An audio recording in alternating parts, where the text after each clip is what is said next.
రాహుల్ గాంధీ గారు ముత్తాత జవహర్లాల్ నెహ్రూ గారు 16 సంవత్సరాలు ప్రధానమంత్రి, ఇందిరా గాంధీ గారు 15 సంవత్సరాలు ప్రధానమంత్రి, రాహుల్ గాంధీ గారు తండ్రి నాయనమ్మ 15, రాహుల్ గాంధీ గారు తండ్రి రాజీవ్ గాంధీ గారు 5 సంవత్సరాలు, రాహుల్ గాంధీ గారి తల్లి సోనియా గాంధీ గారి యూపీఏ చైర్మన్గా తీసుకొచ్చిన ప్రధానమంత్రికి చేసిన మన్మోహన్ సింగ్ గారు 10 ఏళ్ళు. వాళ్ళ ఇంట్లోనే ప్రధానమంత్రి పోస్ట్ పుట్టింది. మోడీ గారి ఇంట్లో ప్రధానమంత్రి పోస్ట్ పుట్టలే. ప్రధానమంత్రి పోస్ట్ పుట్టిందే వాళ్ళ ఇంట్లో. ఆయనకు ఆ ఫీలింగ్స్ ఎందుకు ఉండయి.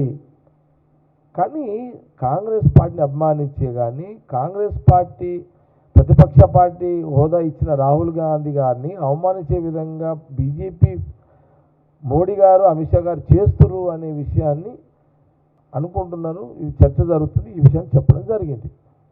కాబట్టి మళ్ళీ చెప్తున్నాను, ప్రధానమంత్రి పోస్ట్ పుట్టిందే రాహుల్ గాంధీ గారి ఇంట్లోనే.